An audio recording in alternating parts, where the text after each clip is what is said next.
দুদিন চিৎকার হবে, 4 দিন মিছিল, কলরাবও হবে, আর তারপর আমরা সবাই নিজের নিজের কাজে ব্যস্ত হয়ে যাব।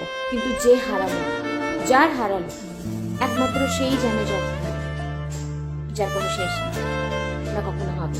মেয়েরা কোথায় সেফ?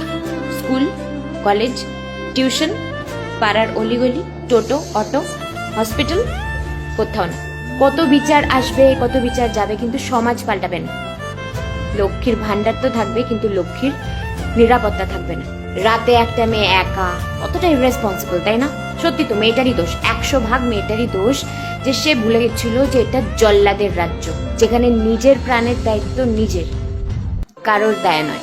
আজ আমার কিছু হলে সেই দায়ও আমার, কারণ আমি মেয়ে। সকল দেশের রানী সে যে আমার জন্মভূমি, সে জন্মভূমিতে জন্মানোই কি আমার সব থেকে বড় ভুল? সে জন্মভূমিতেই আমি সেফ নই। ভাবো না, যদি আজ এটা আমার সাথে হতো, যদি এটা তোমার সাথে হতো।